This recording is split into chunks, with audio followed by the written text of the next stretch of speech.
Hey everybody. Today we're going to talk about making changes to the Federal App Innovation Community GitHub repo. It's an open source project just like many others out there, and they all basically work with a fork and a pull request.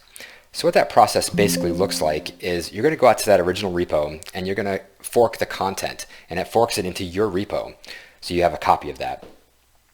After you have a copy of it, you're going to clone that locally down, and maybe you want to make a branch or not. You make your local changes, you're going to commit and push those to your repository, and then after all your changes are up in your repo, you're going to create a pull request to ask the administrators to push that back to the originating repo. So once again, the process is we fork that content over to our repo, bring that content down, make our changes, push it back to our repo, and then create a PR. So let's go take a look at that. Okay, so here we are in the Federal App Innovation Community GitHub repo. So here's that, and it's in a Microsoft organization. So the first thing, as we mentioned earlier, is the first thing we want to do is do a fork. So on the far upper right-hand side, we have the fork option.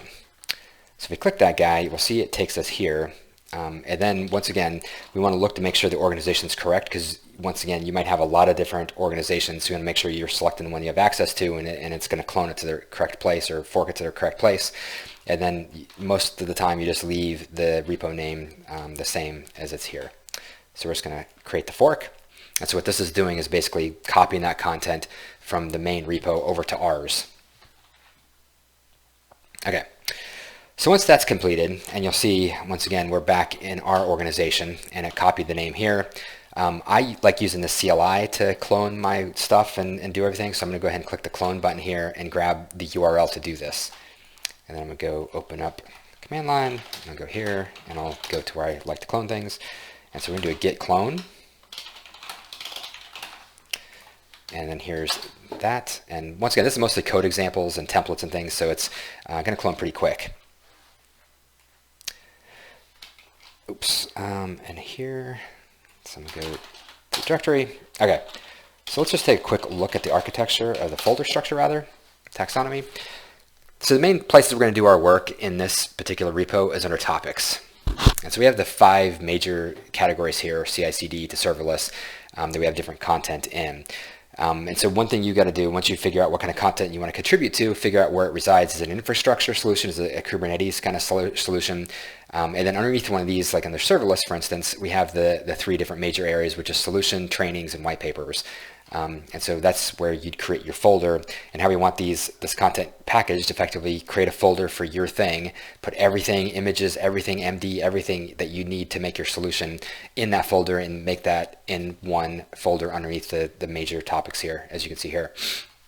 And so once again, like if I was going to make a training on serverless, I'd go into trainings, create a folder, put all my content for that thing in one folder. It'll make it a lot easier to manage as we do pull requests, etc., and look at so it's not so intertwined.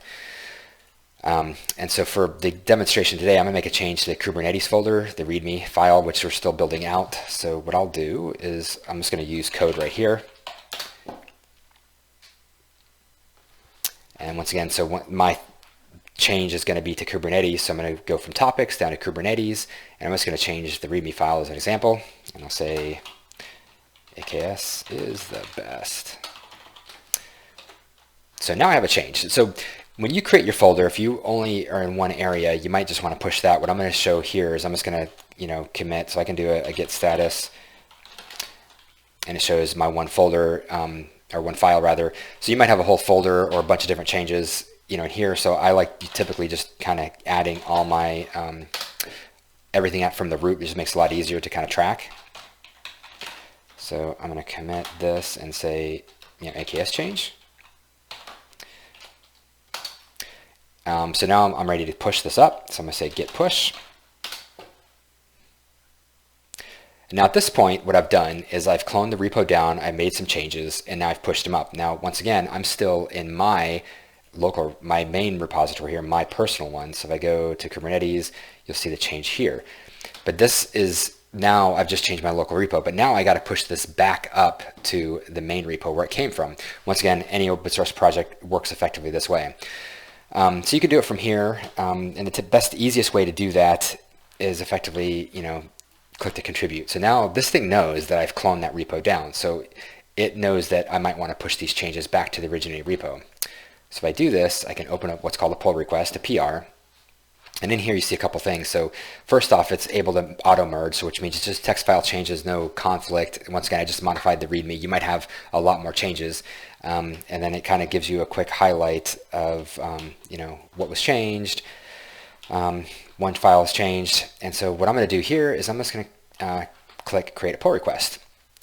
What we have in here is a couple different things as far as validation. So describe your changes, AKS README change, and then I don't have any issue or tracking number there, but I do probably want to mark these that I've have marked these, and I have done the performance self-review, code review, etc. This is just a README change, but obviously you guys, whatever your change is, you might want to do more than this. And then I can just create pull request, and you'll start receiving emails and so forth. Once we start doing this part, once this is in the system, you're going to start receiving emails and things. The next piece is you'll see reviews required, merge lane blocked. So until I think we have 2 people that go through and approve these things. Once they approve those things, you'll see your changes merge in and get published out there. Okay, so it does auto checks. So yeah, basically that's it. So that's how you do it. So once we clone the repo, we fork the repo, we clone it, we make our changes, we push it back to our repo, and we do a pull request to merge it back in. If you have any questions, just reach out. Thanks, guys.